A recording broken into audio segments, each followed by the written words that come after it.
During the 2011-2012 academic year, 17 people connected to Cal Poly, 12 students, 2 faculty, 2 administrators, and 1 chaplain, volunteered their time to share their stories about coming out as being LGBTQIA or of having other people come out to them. The following film was constructed of excerpts taken from these stories. Hi, I'm Jeff Armstrong, president of Cal Poly. I've been president since February of 2011. Love every day of it. I'm an assistant professor in the electrical engineering department. I've been a professor here for 25 years. I teach management classes. In the past, I've been department head, actually department of 2 different departments at the same time. My name is Cornell Morton, and I serve as Vice President for Student Affairs at Cal Poly. I've been here about 9 years, and before coming to Cal Poly, I was at Kent State University in Kent, Ohio. I do believe it's safe for a student to come out on campus. I'm not going to sit here and say that there may not be comments that are hurtful, but I believe it's safe to come out. I guess I would imagine that coming out in San Luis Obispo in general might be a challenge because I do believe this area is slightly conservative, and maybe it would be more of a challenge here than maybe at a larger city where there are more diverse people. At Cal Poly, yes. At the community at large, I don't know. There's, I'd say even in San Luis Obispo, you're all right. I mean, if you, some of these communities where there's a lot of, I don't want to generalize, but rednecks or people that are not as accepting of gays, I mean, you run a chance of getting beat up or mistreated. I mean, that's a possibility. I've never really seen much of it, but I know that it exists. I would say South County and North County, not so much San Luis Obispo itself. But there's always somebody out there that gets drunk or does some stupid things. I'm a 4th year student. I'm studying biomedical engineering, and I think I'll be out of here in about an extra quarter. And I volunteer in student life and leadership and various other clubs and things on campus, but very much a student here. I am a graduate student here at Cal Poly in the Biological Sciences department. I also did my undergraduate career here in the Animal Science department, where I got a minor in Spanish and biology. And I also worked heavily with student life and leadership through the SAFER program, through the Pride Center, the Multicultural Center, and women's programming. I'm the AmeriCorps member serving with the Pride Center here at Cal Poly. I am actually a graduating senior, very close, in psychology. You know, I grew up in the center of the Bible Belt. I grew up in Western Kentucky. I graduated from a high school class of around 65 people total in my senior class. There was 1 African American. Everyone else was Caucasian. And most everyone that I knew, they were Protestant. And it was Methodist or Baptist, maybe Presbyterian. That was the extent of the diversity. Now, the values instilled by my family, my father, my brothers, all very great. And all the things that I learned, especially in FFA, all very good. But the lack of diversity was something that I had to learn and overcome, and going to college opened the doors for me. Language is more important than a lot of people care to admit, especially in regards to slurs, because that is probably the one thing that I can remember preventing me from coming out in the dorms here, was being surrounded by all my male friends and female friends who use gay slurs. And when I was at first, coming to terms with that and understanding this about myself, being in an environment where, even though I know now that saying that's gay wasn't tied to sexual orientation, right? It was just a euphemism for that's lame. Hearing that word and knowing that that's sort of how I identified was impeding me from coming out. It took me a long time to come to terms with my sexual identity. When I was growing up, I grew up in a very Christian household, and my parents always sort of looked down upon homosexuality and would always make comments about how it didn't need to be talked about, or how no one should really bring it up because it really doesn't matter, because no one really truly is homosexual. Everyone who is or claims to be is just going through a phase or something like that. I'm proud of my background. I'm proud of what my parents instilled and the values, but I also grew up in a very conservative area. In fact, where I went to church growing up, women were not allowed to speak, they were not permitted to be deacons, and that's how I grew up. And once I moved away, once I saw that women could do other things, it was very, troubling and puzzling. So in my journey of learning more about the world, it was in fact when I was in grad school that I first encountered someone coming out. I grew up in a home where my mom was super accepting, and just it was kind of expected and normal that anybody could love anybody could marry anybody. Those questions that little kids answer, can girls marry girls? Can boys wear earrings? My mom always said, of course they can, if they're happy, didn't matter. This is about in the 5th grade that I realized I had a crush on a man who brought a giant snake to our school, which is sort of funny because now I study reptiles, but anyway, I realized I had a crush on him, and it devastated me completely because I knew what that meant. And growing up in a Christian household, and by the way, we went to church here in San Luis Obispo, and that church is pretty well known for being one of the most, at least, cliquey and probably the most conservative churches in the area. This would have been in the early part of my career. Actually, it was only my second job in education. I was working on my campus, my alma mater, Tennessee State University, Nashville, Tennessee, and I worked in what I'll call an academic support program that was supported by the federal government. It was a grant that allowed us to recruit to Tennessee State University students who were first generation and students who were from low-income families. And the first experience I had with an individual coming out to me was with a young man who was African American and a first-year student at Tennessee State University, one of my advisees, actually. I would consider myself the first person. And I remember it was not finals week, but it was midterms week during my spring quarter. I was studying in the library, and I actually walked back to Poly Canyon where I was living at the time, and I remember thinking, I'd just been kind of distracted all night. I was trying to study, but that had been on my mind recently for whatever reason, and I mean, I just had this sort of trigger where I was listening to the music and I was walking like beneath the stars back to Poly Canyon, and I just decided like, okay, I'm not doing this anymore. This is something I'm going to address and acknowledge in my own life. And that moment is when I decided to come out, and I guess that's when the second person comes in, which is peer counselor here on campus through PRISM, which I am now a part of. But that was sort of my way to figure out how to go about telling people. I didn't use it as a resource to understand myself. It was a resource to figure out how to approach coming out.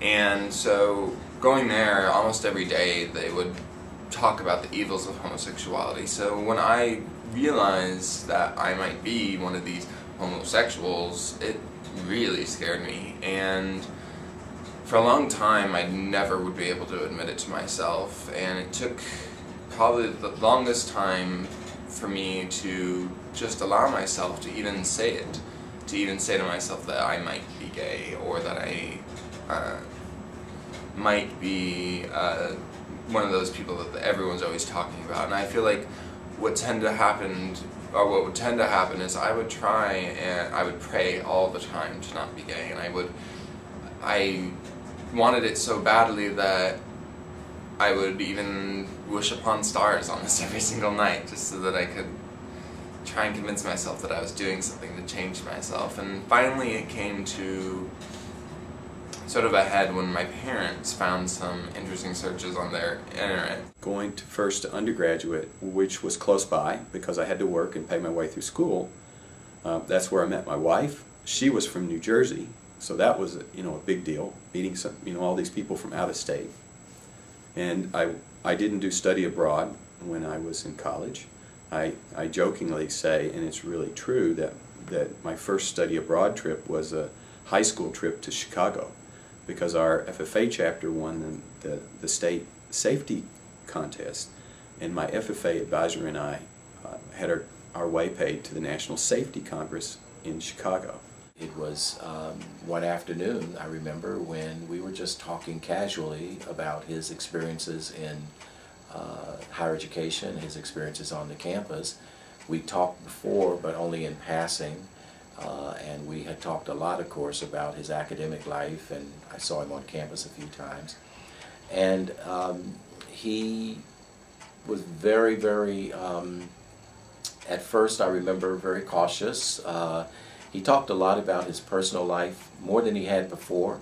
He talked about his family, and he disclosed to me, for the first time, if I recall correctly, that he was having some real challenges with his family, and especially with his mom and dad. And at that point, I started going through what I guess you could call pray away the gay therapy, where I was told to do certain things which were a little strange, but I guess at the time made sense to me because I thought it was the right thing to do, and being a normal straight person was the most important thing to me at the time. I am here in San Luis Obispo as the Episcopal campus minister for young adults, and so that obviously includes the Cal Poly campus, Cuesta, and really any people that fall in that age demographic from 18 to 30 as young adults. I'm Julian Bertrand, and I'm a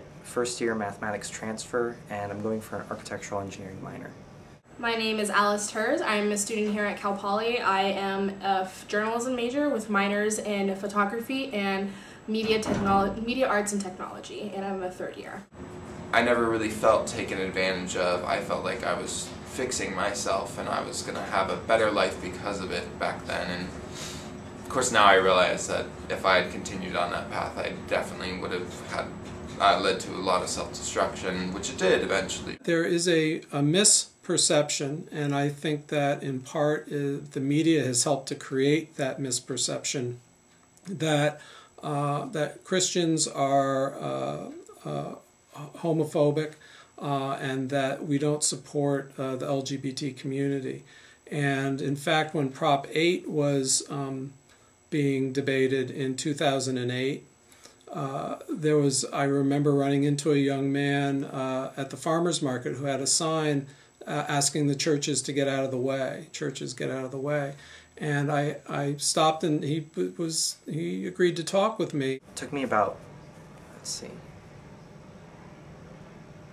like 8 years between when I started thinking and questioning my gender and my assumptions about that kind of thing, and when I actually started coming out to people and expressing myself. So, and I remember that day very well. We had English together, and I needed to go to my locker to get my English book, and he wanted to tag along, and I was like, okay, sure.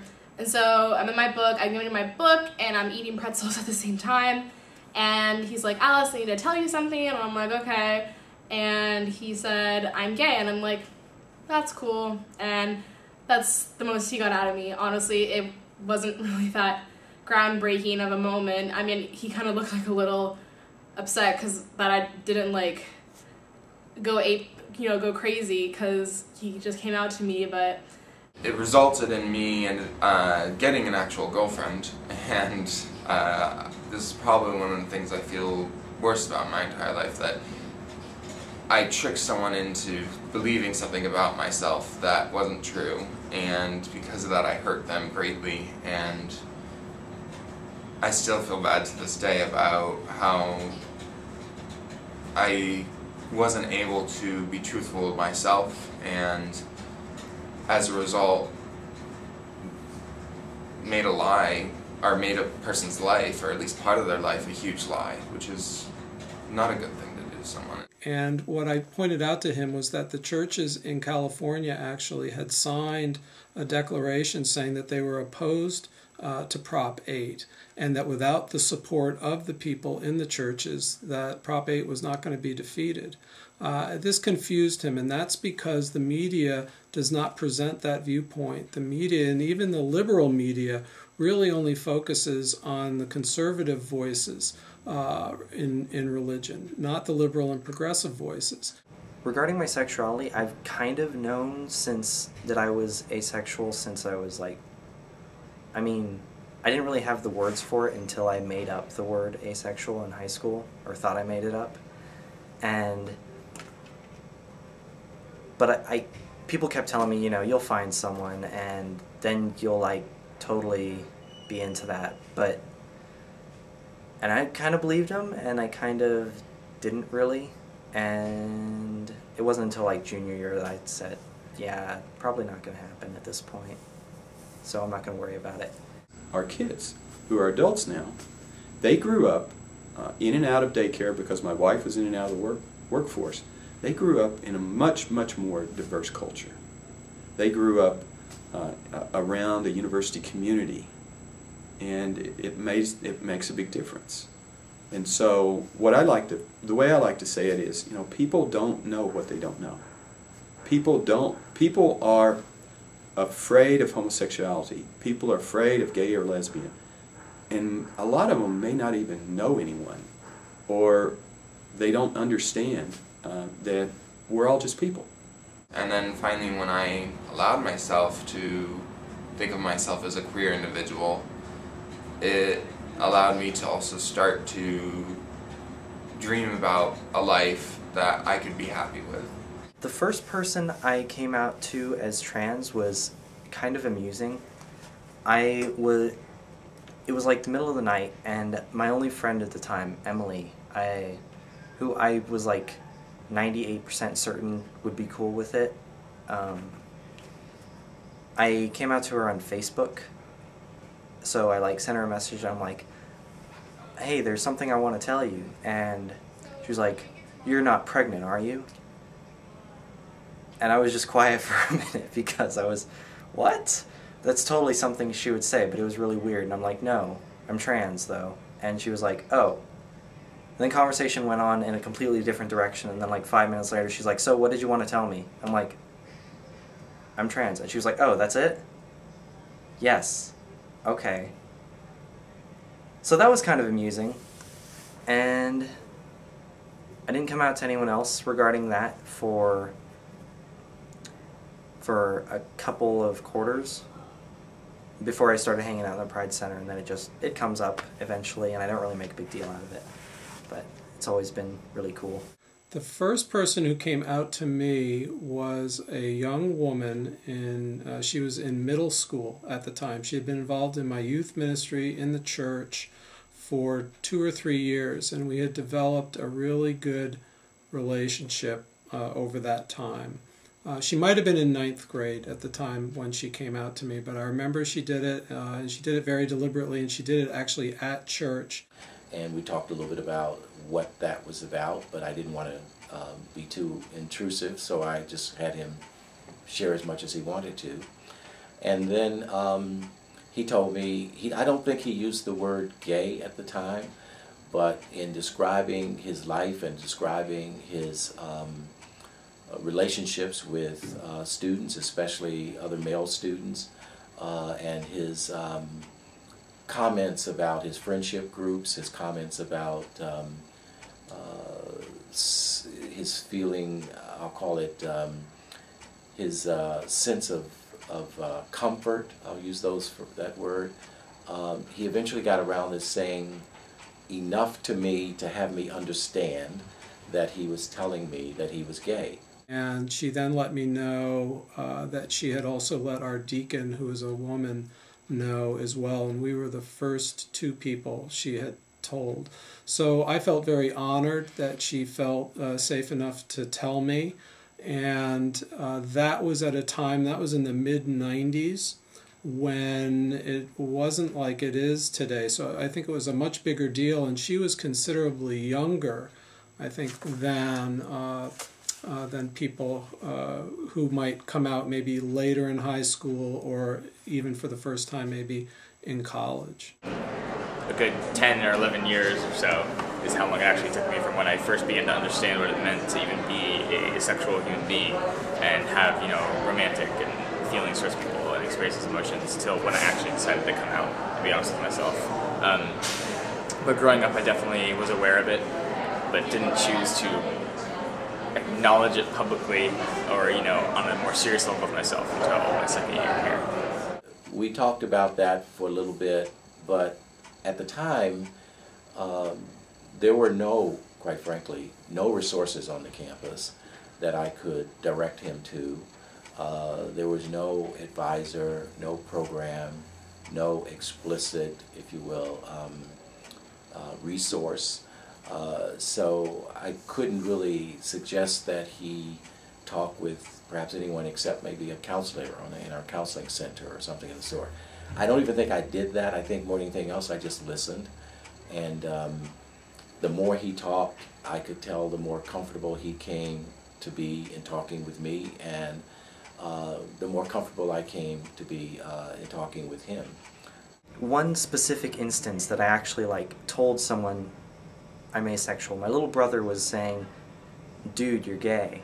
And I was like, "No, I'm asexual. I've told you this before." And he just kept on saying, "No, dude, you're gay. You don't like girls. That's totally gay." And I eventually told him, no, if anything, it's closer to bi, because I'm equally interested in having sex with women and men, which is to say, not at all. And then he ran in and told my grandparents that I was bi. And I was like, that's not what I said.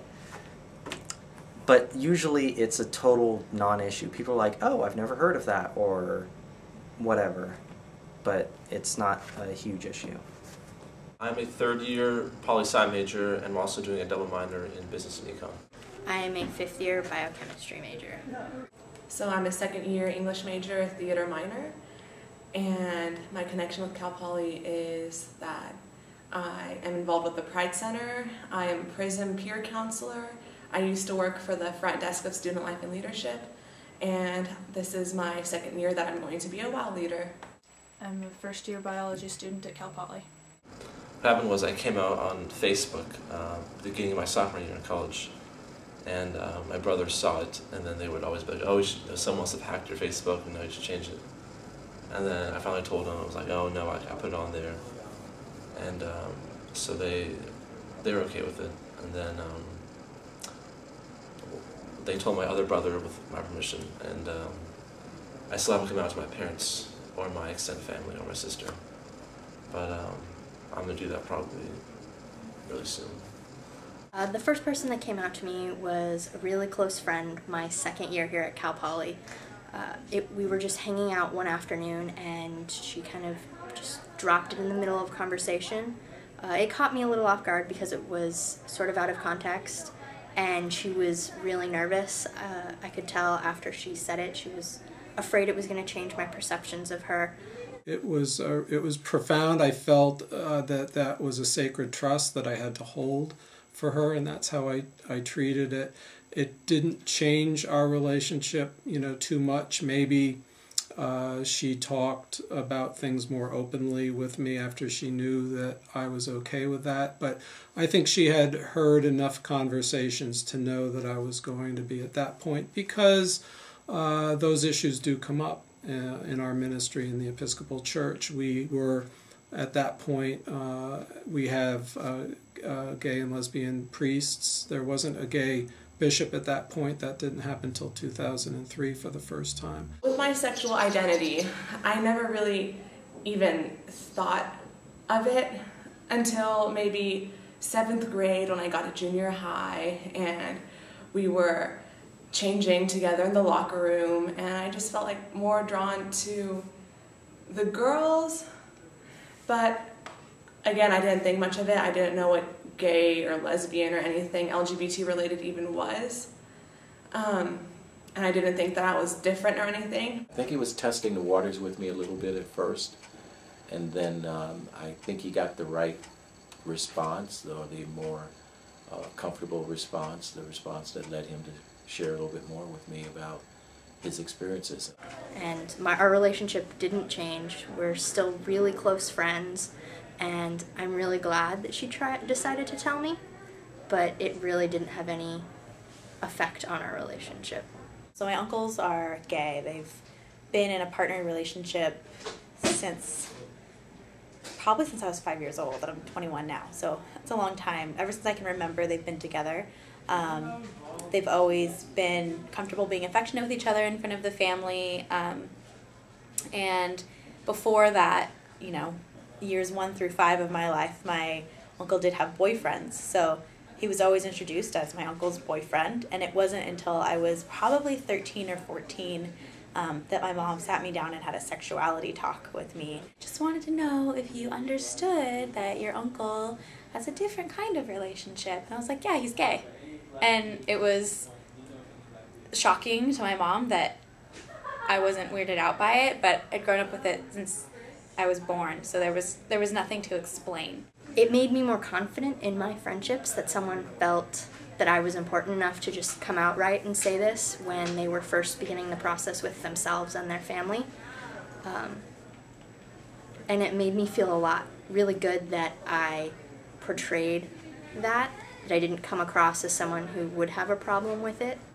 But I still didn't really associate it with myself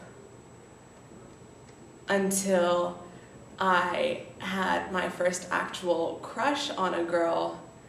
And then I thought, okay, maybe that would work for me. That label would work for me. But then I saw all the really negative connotations that went along with it, and so I completely backed away from that. I still don't really understand exactly what I am, but it started really like accepting that I was not straight when I was probably 17, so not all that long ago. And I am surprised at how much trouble I had coming to terms with it, because now it's like, yay, not straight, whatever. But it was kind of a rough period for me, because I kind of realized it because I had a major crush on this girl who was moving away, or actually not moving away, just graduating and going to college, and so that was very sad for me, and it kind of forced me to confront, you know, not being what I had thought that I was. I am out as trans, like to most of my friends at school and some, like a handful of people back home. It's pretty awesome, to be honest. It's way better than when I was closeted, and so they all know I identify as a woman, and most of them use proper pronouns most of the time, and it's smashing. And I haven't actually had any negative reactions. I've had people ask like weird questions or make weird comments, but nothing actually hostile. So I'm pretty happy with it so far.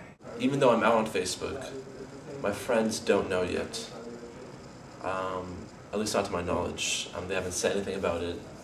They'll still mention, you know, oh, girls every once in a while. I feel like they should know. Like I put it up there so that it would make it easier, I guess, for a lot of people that I don't necessarily see on a regular basis to know. But they haven't confronted me about it, so I would assume that they aren't aware of it. They weren't surprised as in, oh, I wasn't suspecting that. It was surprised as in, you know, this was their first encounter with, you know, somebody who was coming out to them. But it was a really good experience. He was one of my best guy friends throughout high school, and we walked on the beach. I anticipated it only being like half an hour of me kind of explaining things, but it was like 3 hours, you know, and we walked back and forth, we sat on the beach and we talked, and we had this great conversation about it, and I think that definitely strengthened our friendship. But that, I think, for me was, you know, a good starting point, because I had, you know, at least one person on my side, and it was my first sort of glimpse into the fact that there are people out there who will be supportive, and that their perception of me will not change once I kind of clue them in on this part of myself. I kind of started telling other people before I admitted it to myself. Like, I told the girl that I liked that, well, she asked me actually, because I was being very kind of awkward and obvious about it. She asked me if I had a crush on her, and I had to say that I did, and somehow even after that I was still able to deny to myself that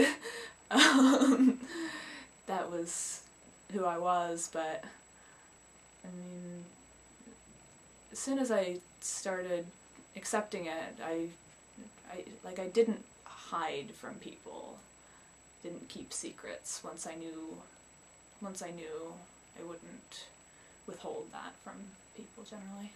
So it all kind of just started with a bumper sticker that I got at Berkeley, because I recently got my minivan from my mom during that summer, and it still felt like her car, so I just wanted to get something to personalize it, make it my own.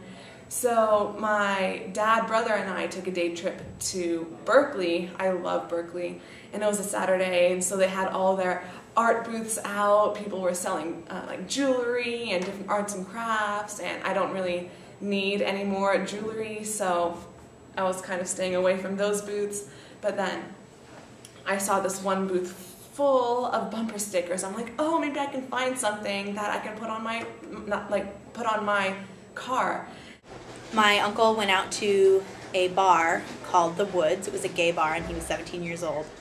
And my grandma, being Snoopy, has to know everything, found a letter in his room and read it from someone named Cameron, which is a very ambiguous name. It could be male or female, and she assumed it was a female and assumed that he went somewhere called Armstrong Woods, which is very far from my house, windy roads, dangerous to drive late at night, basically, with a girl, and was making out in the back of her nice car.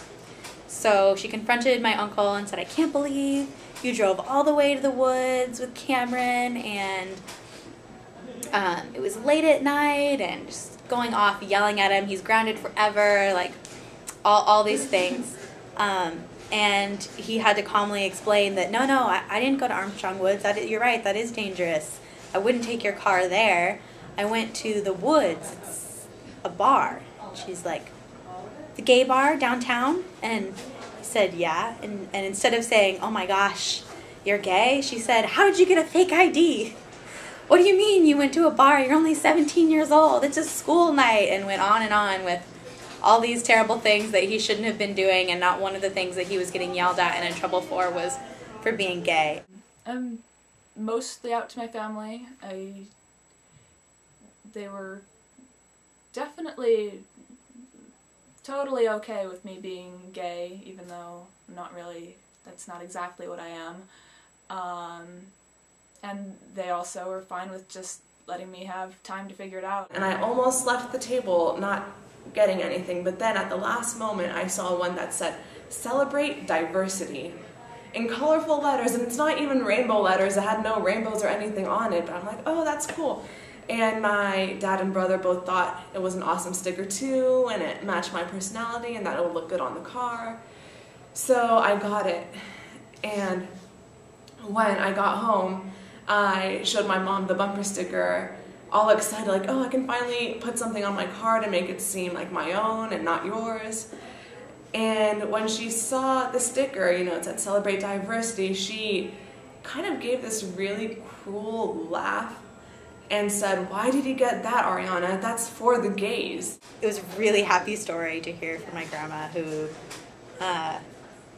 just this very small Mexican woman yelling about getting a fake ID and driving her beautiful, precious, cherry red car in the middle of the night. And then when it came time to be like, but you get that I'm gay, she was like, yeah, well, just, if you're sure, you're sure, and be safe.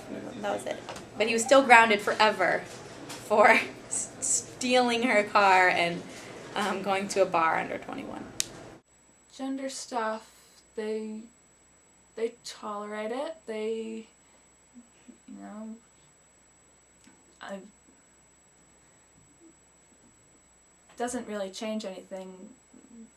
I'm not really any different than I've ever been around them, but I think they would like it if I were more feminine, but my family tolerates, buying me clothes like this and that sort of thing. No, I have a very good relationship with my family. I love my family, and they've been great putting up with, you know, me being weird. I knew she would react that way because she's been giving a lot of signs that she was homophobic lately, and I've been picking up on them a lot more. But I tried to explain to her that no, it's not just for the gays, it's for, you know, different types of ethnicities. Like, we live in the Bay Area, there's diversity everywhere, religion, just everyone has their own stories. And we should celebrate that culture. But she was like, no, you cannot put it on your car, I forbid you. How is gender identity different from sexual orientation?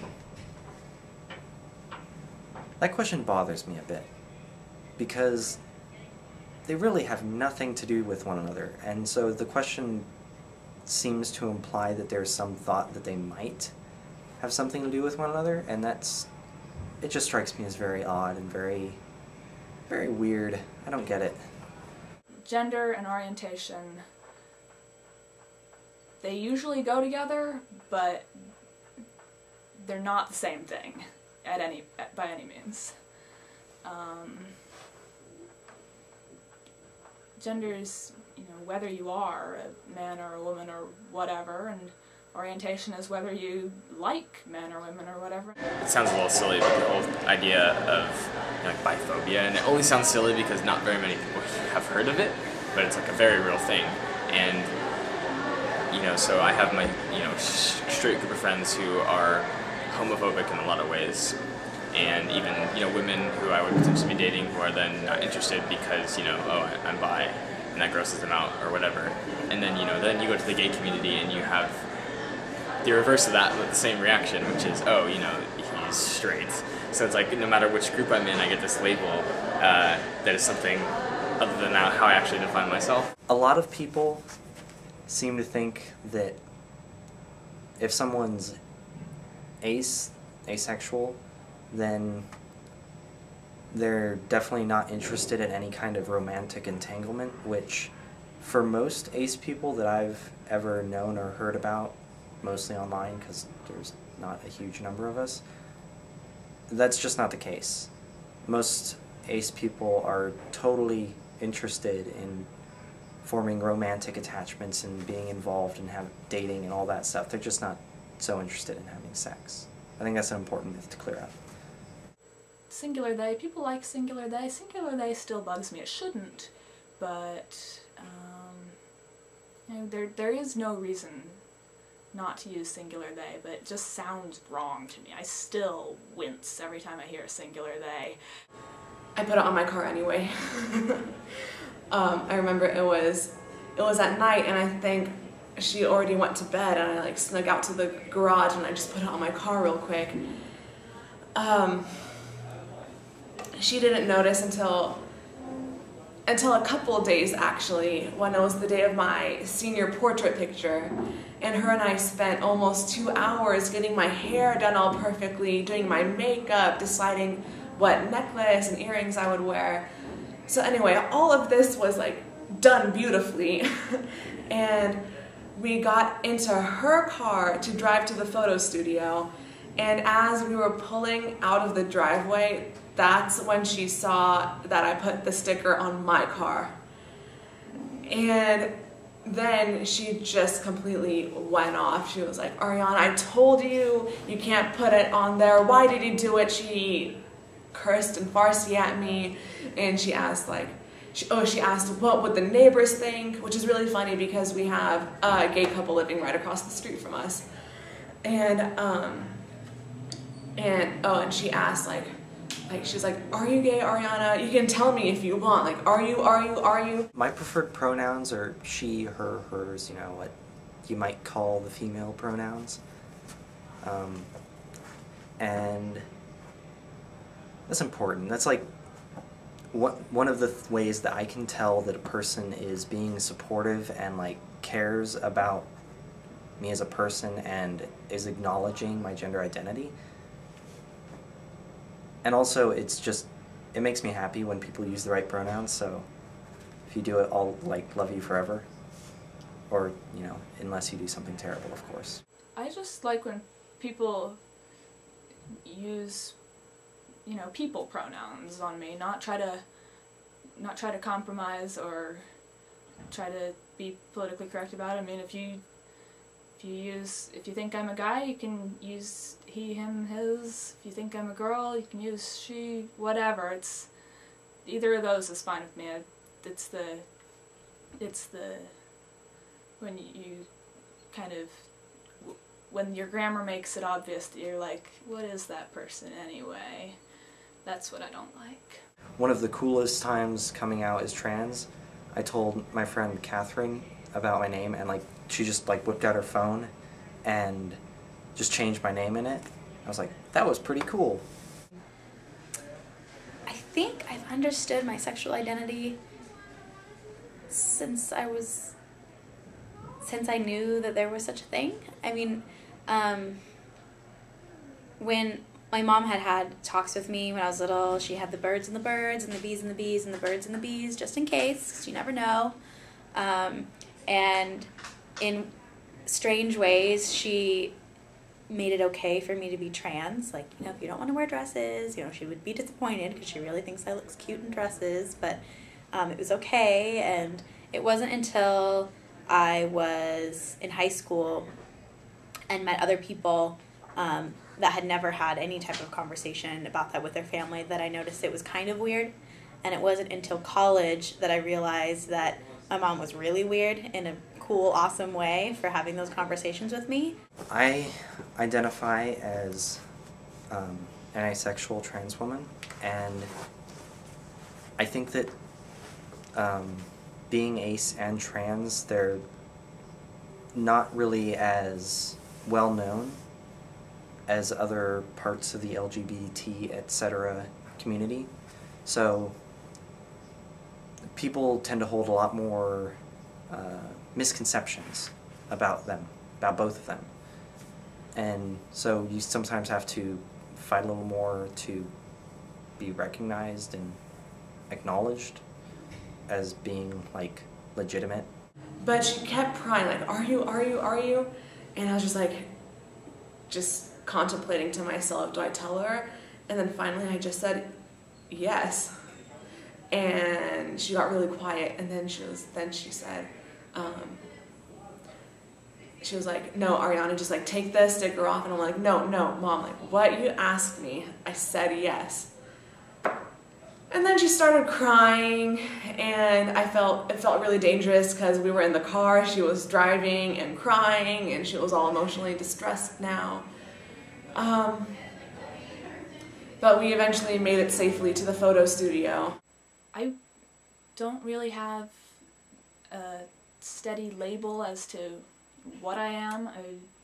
Queer, I guess, is kind of the blanket term. That's a good word for me. And it is hard not having a label. It's hard not being able to just say, you know, I'm this, I'm a lesbian or whatever. When I got out of the car and was walking towards the door, she called me back and I was like, what? And she said, I don't want you to tell your dad. And I said, like, why? I want to tell him. She's like, no, you can't. I'm afraid he's going to get a heart attack. And that just really broke my heart because my dad does have a history of high cholesterol, high blood pressure, everything that's bad for your heart, I guess. But that's the first time during this so far where I felt like crying, but I couldn't because of my makeup and I didn't want to ruin that. It would be nice to have just a one-word descriptor, but you know, in terms of everyday life, it's not really a problem. I am currently a Cal Poly freshman, and I am also a landscape architecture major. I'm a fourth-year ethnic studies major, and I work for the Multicultural Center. I just recently transferred here. I'm a Cal Poly student with junior standing, and I'm a bio major. From 2nd grade up until 7th grade, I tried to convince myself that it wasn't normal and that that I actually liked girls and that it was just a phase. I remember being like 13, 14, and waiting for the gay to come because I knew it wasn't possibility, just like you're like waiting for your period to start and happen. I thought one day I would wake up and I might be a lesbian, just like my uncles were gay, because it was always assumed to me that things are passed down through your family and my uncles are gay, so maybe I'll like girls too, and it just never happened. She told me there are two things that her mother would kill her for, and it would be one, if she ever got pregnant, and two, if she was gay. And I was like, oh, so like, are you pregnant? And I said that, and she said, no, I'm gay. Well, I kind of realized that there was something different going on when I was like 6, so gosh, that'd be like 15 years, but I didn't actually admit it to myself or come to terms with it until I was about 15, so it's been 6 years since I came to terms with it. I actually told three of my girlfriends in 8th grade. It was like our own little group, and then they were like screaming wildly when I told them that I was gay. I took them out to the field, and then we were all just jumping around, and it was kind of crazy, but it was fun. They were happy that I actually came out to them, and I was like, sweet! And then we started talking about boys right afterward.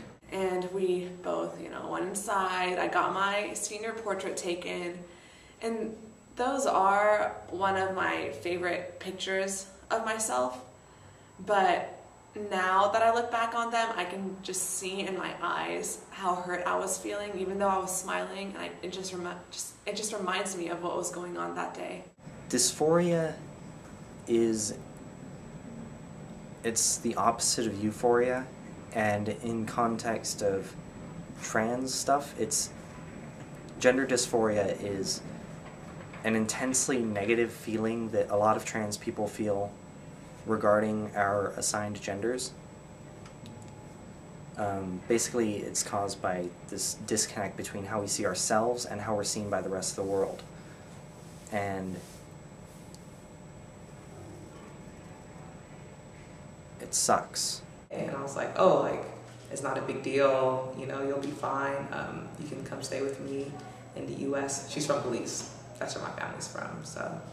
But I think after her coming from a developing country and then coming to the U.S. and seeing that it's more acceptable here, not saying it's completely acceptable to be gay, but just to see people like openly gay and like openly in relationships, like it helped her to accept it. The first person I told was my best friend Marissa, who had just come out to me 1 year before.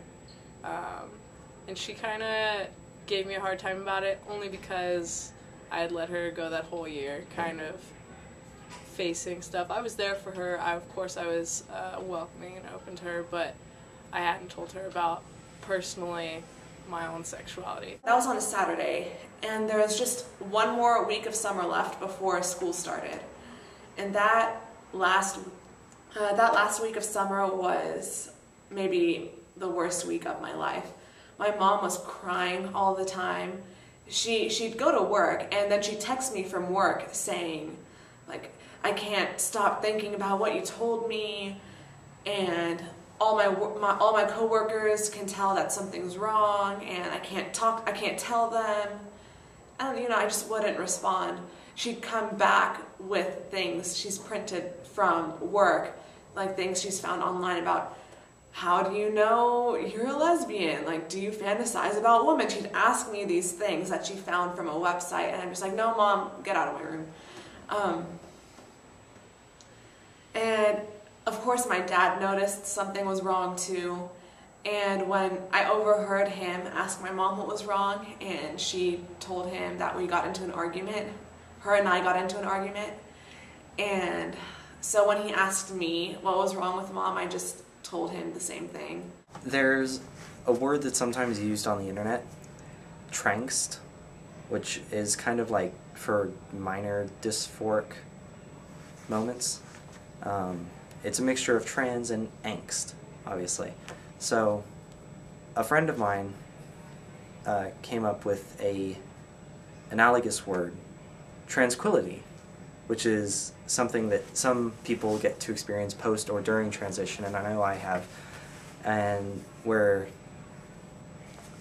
after however many years of living as the wrong gender, getting gendered correctly and stuff, can be pretty fantastic.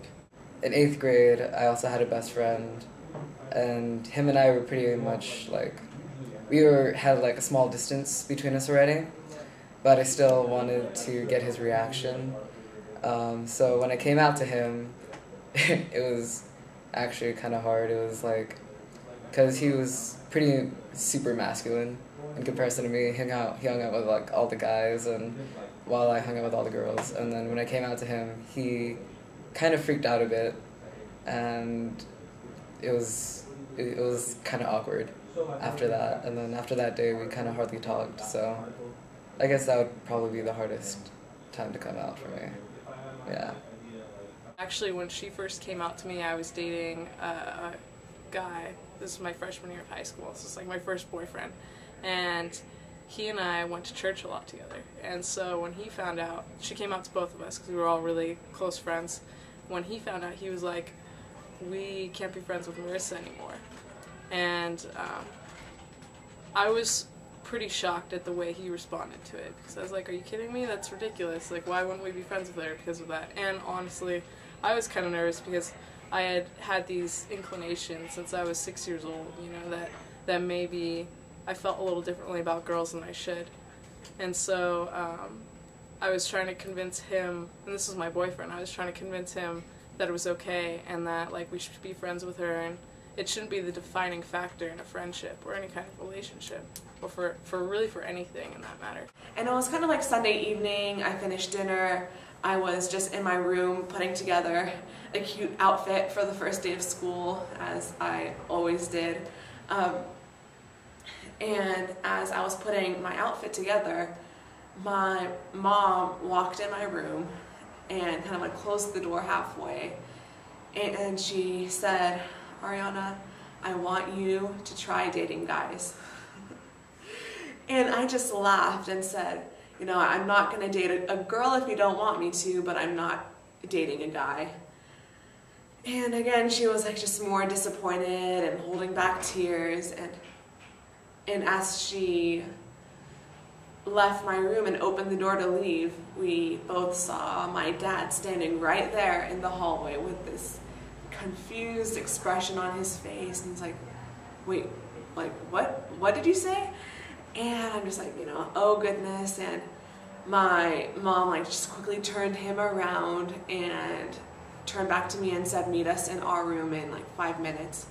Everybody gets gendered all the time when people see you and they assume one way or the other that you're a man or a woman, and they treat you in one way or the other based on that assumption. That's getting gendered. Everyone gets gendered all the time, and most people gender everybody all the time too. And usually they're right, but sometimes they're not, and it's really upsetting to most people. Not only trans people, but cis people getting misgendered can be upsetting too, I understand.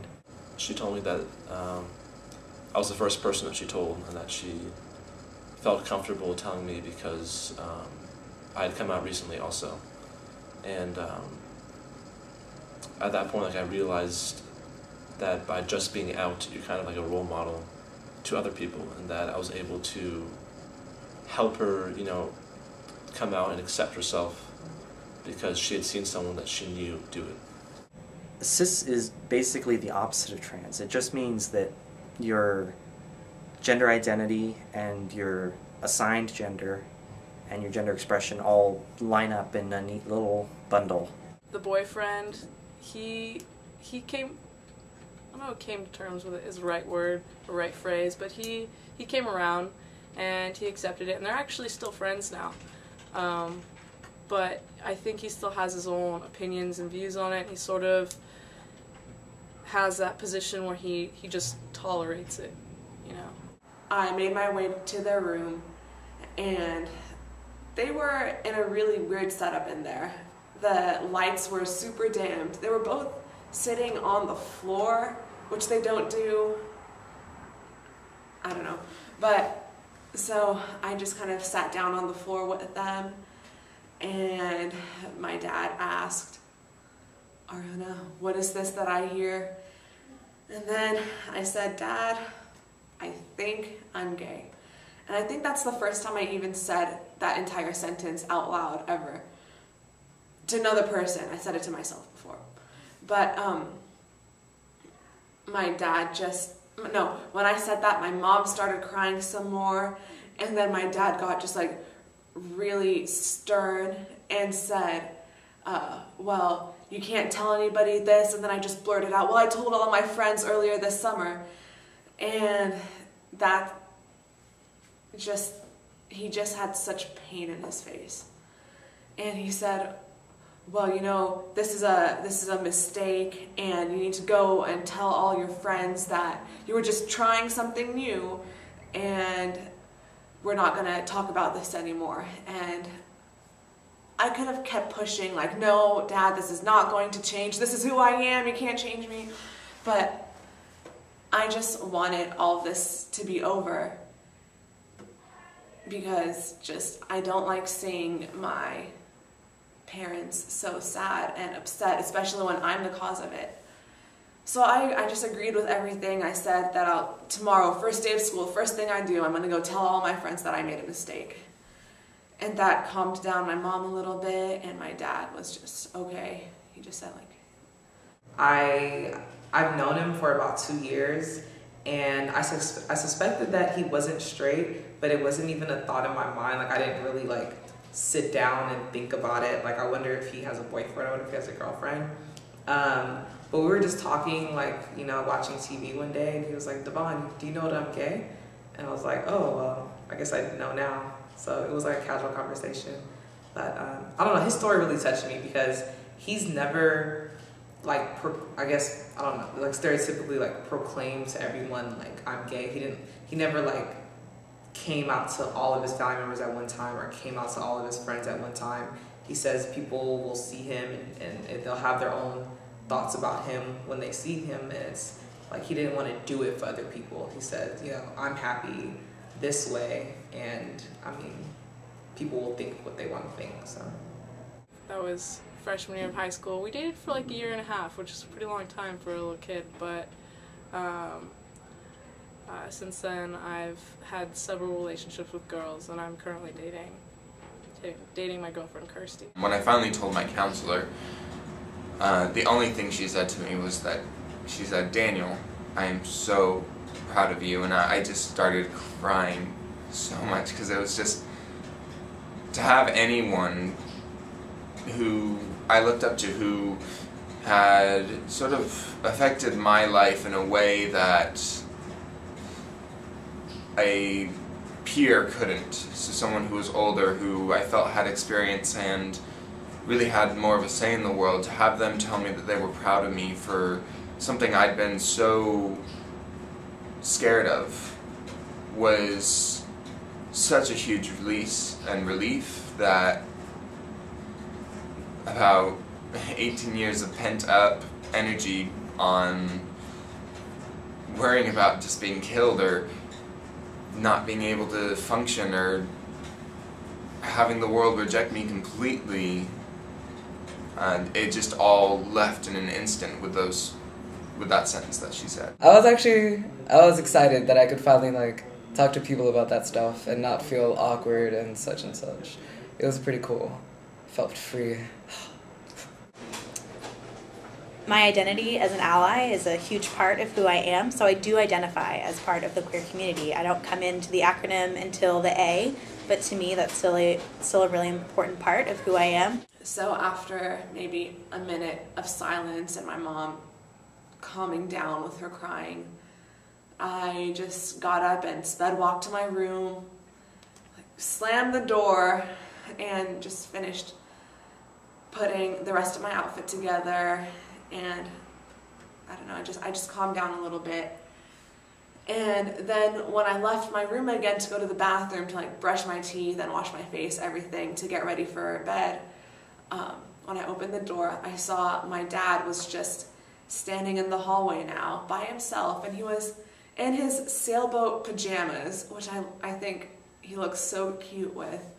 And he was just like standing in the hallway with one hand on the counter, I think, supporting himself, just like looking at the floor.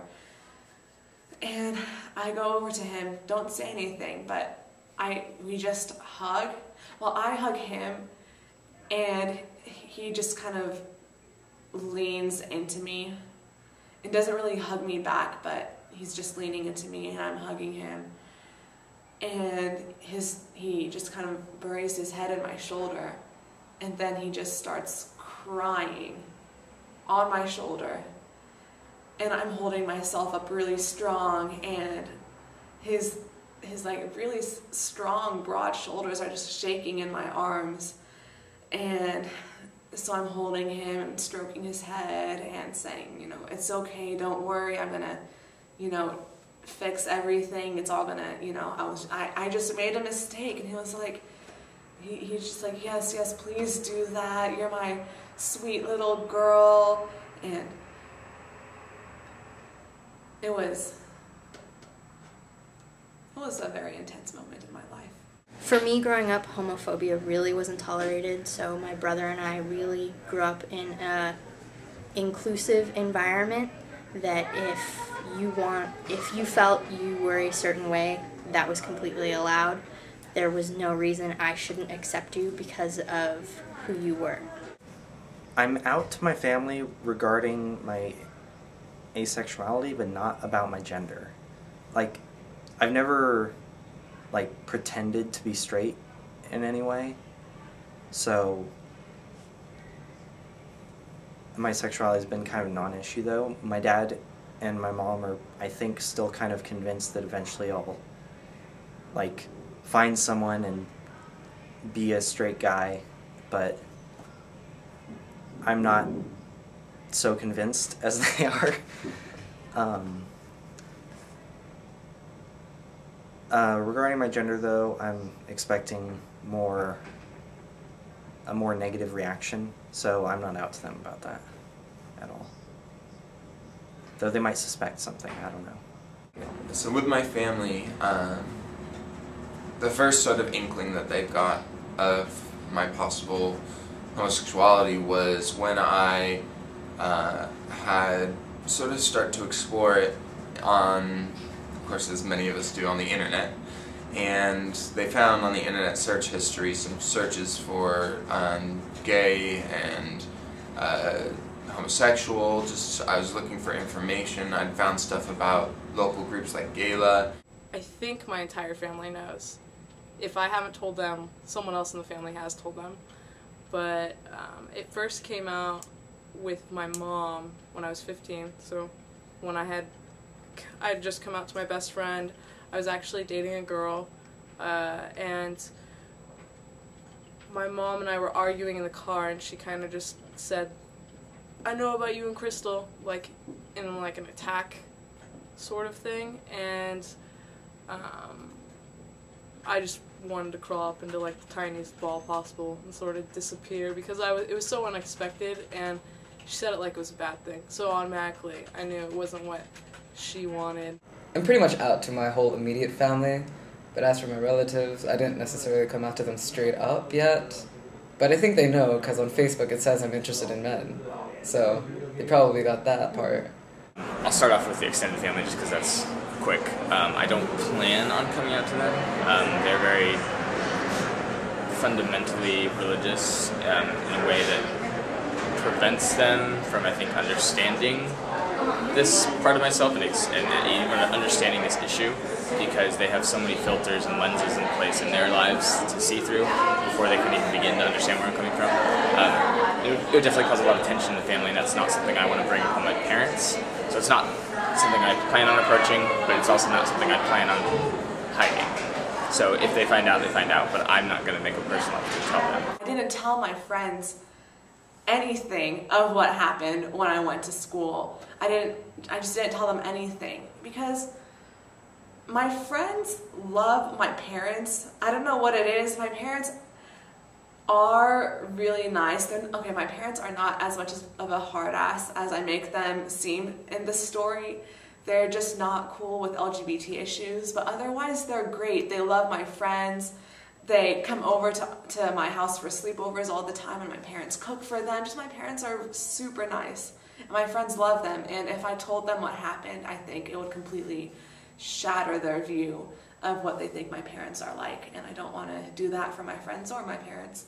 The only really thing I had was what my parents gave me, which was that homosexuality was evil. Homosexuality was something that was a phase, and it was treatable. It was a disease almost on this world, something that was sinful, and it was brought about by Satan. And Satan was something that was real and present in this world, and he was the thing that was bringing people towards homosexuality. She's realized who I am, and she's been more supportive lately. As the older I've gotten, the more she feels like it wasn't her fault per se that I'm gay. It's just something different about me. It's just a quality. I never had to come out as L, G, B, or T, but I did recently have to come out to certain parts of my family that are more conservative as a member of the queer community. My mom is currently in denial. She still wants me to have grandchildren with a woman, a wife. I tried telling her that I wanted a surrogate mother, but she wanted me to get a wife.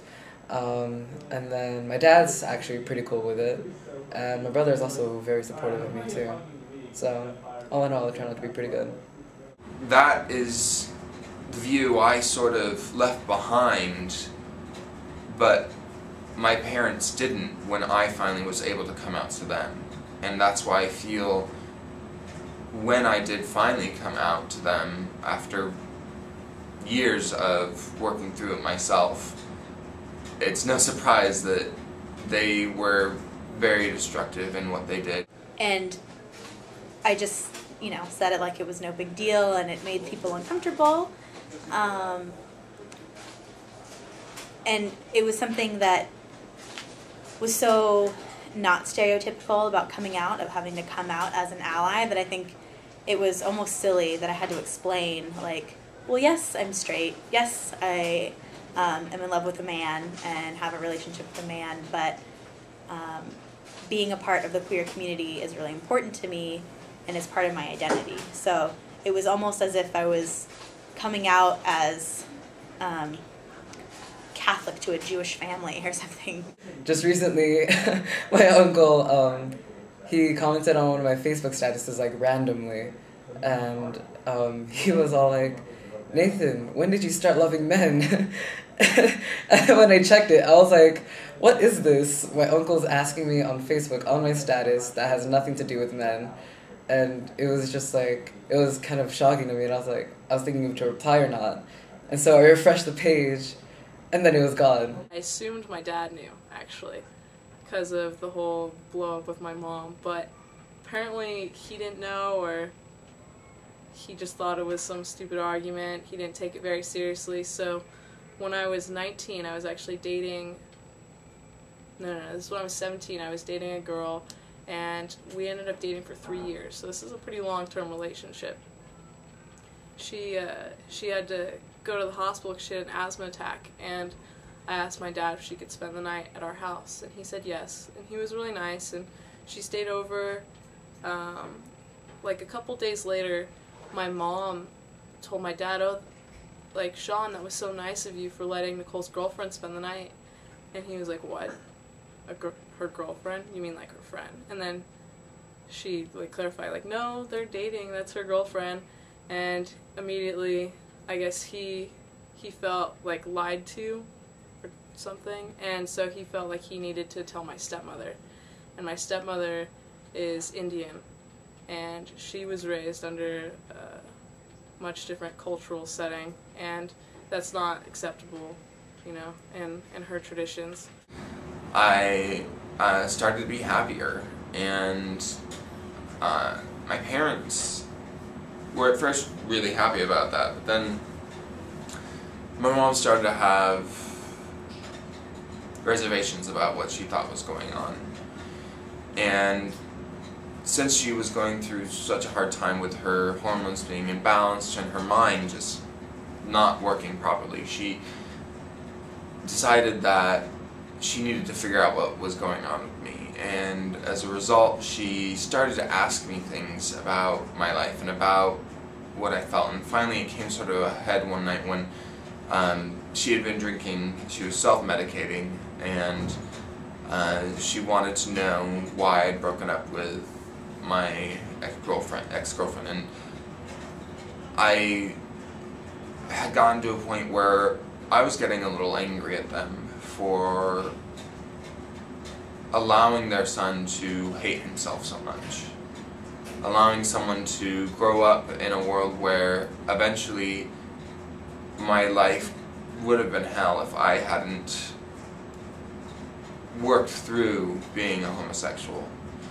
And so, in response, I am very sad to say I was very angry, and I just yelled at her that I was gay. When I went about doing it, it was over Thanksgiving break one year here. You know, it pretty much went over the way I thought it would go over. It was shocking, there were tears, and it was very much a difficult concept for them to grasp. And it's changing now. So my relationship with them is interesting because in terms of the dynamic between all of us, nothing's changed. Like, we're all still together, we're all still very close.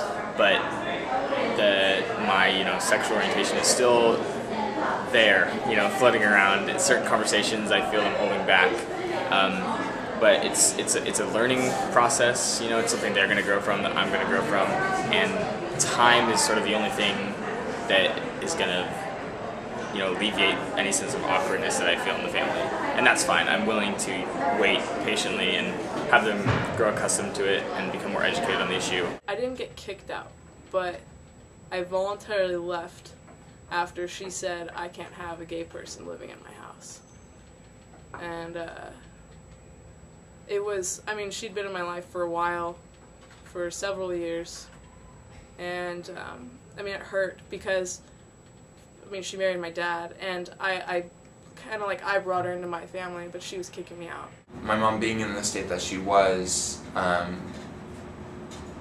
basically attempted to kill herself, and she drove off to a spot over in Morro Bay and wrote a suicide note and drove her car into a tree. I definitely want to tell my family because I feel like it would always make my family be closer to me, and I feel like there's that mental block where it's it's a big secret kind of that I don't want to keep from people. She and my dad continued to fight about it, and she threatened to leave my father, she was going to divorce him because of it. She was just so shocked and not ready and wasn't exposed to it, I guess. As I woke up the next morning, my father was telling me that I needed to pack everything into my car and that I was no longer able to stay at the house.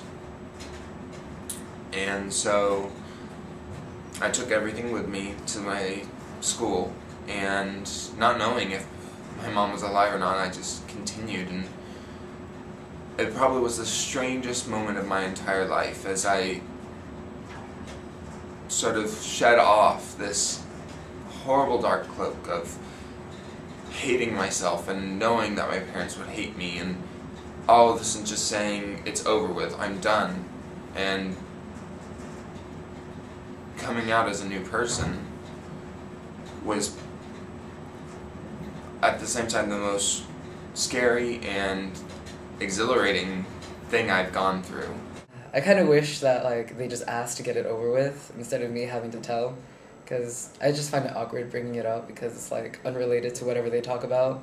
So I feel more comfortable when people ask me, and honestly it would make life a whole lot easier so that I wouldn't have to hide the fact that I like guys. And if I ever decide to bring a guy to family holidays or family get-togethers, I think it'd be less awkward and they'd be more prepared. So kind of do wish that they just knew that I was gay. I think there was a turning point when my dad basically said, or she said, choose between me or your daughter, and he said, hands down, I'm going with my daughter. And that meant a lot to me, but it was also a big deal for her because I think she realized that the reason why he chose was only because that wasn't something that should determine your love for another person. It's just a difference. And what does it have to do with with the quality of who I am. Right now with my parents, my relationship is a lot better. I went through a 2-year relationship a little while back. It was very, very loving, and I think that sort of helped my mom see what my life would be like. It's pretty amazing how things have turned around since then. As far as with my mom, it's taken forever for her to kind of come to terms with it, and she prides herself on how much she's respectful and for equality. And my stepmom, who's very traditional and was raised in a completely different environment and was very opposed to it and against it in the beginning, like almost divorced my father, she's now like has invited my girlfriend out to dinner with us. When I was in graduate school, we were attending a church at that time that was still a Southern Baptist church, but in fact this church had had women deacons since the 60s. At that time the church had a female associate pastor. So there was controversy in the association. And in the Baptist church, which I have great respect for certain aspects of the Baptist church, it's part of my roots. But the Southern Baptist church, churches join an association. So at that time, there was the Raleigh Baptist Association. They were upset with one church. It was a church close to the university campus, and they had blessed a gay union. It's actually strange because the community where I live has made an assumption that I am queer in the LGBT or T category, not the A category. So a good part of Roanoke Park, California thinks that I am a lesbian, but it's just more of a pain to explain to them that I'm just an ally and I love what I do and I love my job, and than to go into that conversation, because I don't really think it matters. If they like me for who I am, then they'll like me for who I am. LGBT people are spiritual beings the same as anyone else, and they have the same questions, and we honor those. In the culture of the Philippines, in the gay world, at least what I see on TV, like gay people are portrayed as drag queens and very feminine human beings that are really, really out there, like outgoing, and like in a way compared to everyone else, they kind of don't look normal at all. Some of them, I can see that they actually like being that way, like they're all happy and they're actually working it pretty well. But then some of them are like really uncomfortable, like look really uncomfortable with it, trying to make themselves look like this ideal woman, I guess. Like it's as if being gay automatically entitles you to the fact that you have to be a woman, and I kind of don't want to be like stuck into that little niche at all, so I kind of just, I don't know. I guess I want them to see me as who I am as a person and not just as a gay guy, And so that's why I want them to ask me instead of me telling them and then them like getting the assumption that once I tell them that I'm going to be like dressing in drag, stealing my mom's underwear. My mom actually asked me that when I came out to her, and so, yeah. We have had transgender students involved in this ministry, and the stories I'd like to share really are around the spiritual abuse that LGBT students have experienced either at home or in other faith communities. And especially when it occurs in another faith community, I'm always struck by the deep need to keep searching and to keep asking questions and to want to be involved after someone has been rejected, by a faith community. And so I, as one of members of the church and one of the leaders, along with the associate pastor, we attended a session at a local college where the church members explained the biblical reasons why they thought it was cool to bless a gay union. And of course it wasn't legal for marriage, so it was a union of two men. And they had interpretation of Old Testament and New Testament And some people asked questions and some people got really angry. Spiritual abuse is when a religious community or a religious leader, to me, in my opinion, tells someone that God has an issue with how that person perceives him or herself to have been created. That would be spiritual abuse, that that you've made some sort of a lifestyle choice that's wrong or that goes against the Bible or goes against God, and that you can't be a part of this community if that's who you are. Anything up to and including the popular love the sinner but hate the sin kind of theology. You know, parents being told that you're going to hell because you're LGBT. That would be spiritual abuse in my book. I grew up in a very religious household, but that doesn't always mean religion does not equal homophobia. I remember the first time my brother came home from church and asked my mom, "Mom, why does the church hate gay people?" My mom gave the most off-the-cuff explanation that she could without going into very political matters because we were really young. And we actually never went back. It was that big of a deal for my mom that we not grow up in that environment. Any reasonable discussion was drowned out by the emotion, and then it was just quite interesting what happened. But that was a community reaction to it, and that type of thing still happens today. There are major aspects. So there's religion and values and how people view it. So that puts a lot of pressure on people to come out, and that was even higher at that time. It's really, a lot of times to me, nothing short of a miracle that LGBT students will come and get involved in our ministry after having faced spiritual abuse in another community. Sometimes they have unresolved issues or questions, but really that they have a sense of wanting to belong or wanting to understand what it means to be a follower is very profound to me. If Cal Poly students are going to continue to be the best, which is what we have been producing over the years, but if we're going to continue to be the best, our students have to be learning to learn in an environment that's similar to the world that they're going into.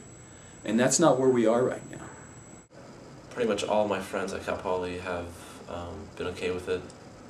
I haven't really had any bad reactions to everyone. There were some people that I thought there would be some problems with, but it turns out they were okay with it. I know when I was coming, I always thought, like worst case scenario, like everything would be disaster, and things turned out better. Yeah, I'm pretty much out to everyone, or at least I try to make it obvious to everyone, but I haven't necessarily told them straight up that I am gay unless they ask.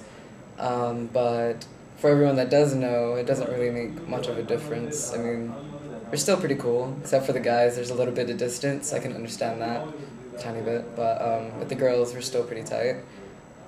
So I'd say, all in all, my friendships are unaffected by the fact that I'm out to them, and so it's a pretty good thing. Enhancing the climate, enhancing diversity, enhancing the climate here on campus such that Cal Poly students, regardless of their sexual orientation, their perspective, they'll feel comfortable and they'll be successful because it's all about student success. I think the climate is actually great on campus, but that might be just because I'm really affiliated with the liberal arts. The English department is amazing and really liberal and open-minded, and I'm a theater minor, and like, I don't want to stereotype or anything, but the theater people are like amazing and fantastic, and you can just be yourself around them and they'll love you. So I think it's great where I affiliate with. Cal Poly is just a great place. I've been very open here and never encountered anything hateful or rude or, everybody's great. This is a great place to be out. Coming out is a really personal thing. everyone's situation is different. There's definitely trends, but from what I've heard, from everyone else's stories that I've heard, be prepared to be surprised. Like, no one reacts exactly how you think they're going to react, and normally when you're considering it, you set up the worst possible scenario. And I definitely suggest, if someone feels comfortable and if they can, coming out is a great thing. Like, you feel so much better afterwards. You really feel like more part of the community, not the gay community, but the community in general, just because you're not hiding something anymore. Realize that if you're like thinking about worst case scenarios, it probably won't be that bad. I had these like conceptions that it was going to be, that every other person was going to react horribly, and I haven't had a single person react that way. So it's been a very, very supportive environment, and it's been very just wonderful. If you're comfortable, if you're okay with just closing yourself off to the world, then I guess that's, you know, if you're okay with that, that's fine. But I mean, do you think you would feel a lot better just living the world with people knowing, and just yourself and not closed off and just open? If you are going to come out, I would tell, you know, a couple of, you know, close friends first, or people that you really trust, or people you think would be okay with it, and then work from there. I would say don't be afraid to take it slow. I think in my experience being a peer counselor, and also, you know, being in their shoes, interacting with a peer counselor, and just going on that journey of coming out, I see a lot of people, myself included, having this desire to rush through it because you just want to be done, like remove those shackles and be out and not have to worry about hiding anymore. But I think that a lot of the time there's a lot of things that, you know, not necessarily the reality of the situation, it's not very cool, but, you know, there are a lot of things that take into consideration about how family will react in terms of financial situations and things like that, that I think taking it slow can be important. And it's not to say that you'll never get there, but it's that, you know, definitely sort of match your eagerness with the caution of just, you know, understanding the environment you're in. For Cal Poly students, I would suggest being comfortable with the group of friends that you have, and like developing that trust. It's kind of sad, but you have to also realize that not everyone's going to be as open as you are. But like getting involved with organizations on campus where you know people are open, like the Multicultural Center, Pride, like women's and gender studies majors or ethnic studies majors, like these people are normally, you know, more open and more like liberal people. So maybe getting in contact with groups like that, I think it would be a good support group. So if anyone comes out to you, my advice is to just make it a non-issue. When I first came out, the easiest people that it was to come out with were those that were just like, oh, okay, and then moved on. When people made sort of a bigger deal about that, I found that those were the people that I sort of had a harder time relating to. Allowing that door to stay open, though, for conversation and sharing about that part of their life is also vitally important, to allow them to be truthful with you, but not making it something that is an issue. Give them a hug if someone comes out to you. It's a really big deal that someone chose you to come out to. I would be honored and respect the person for making the decision they did when they did.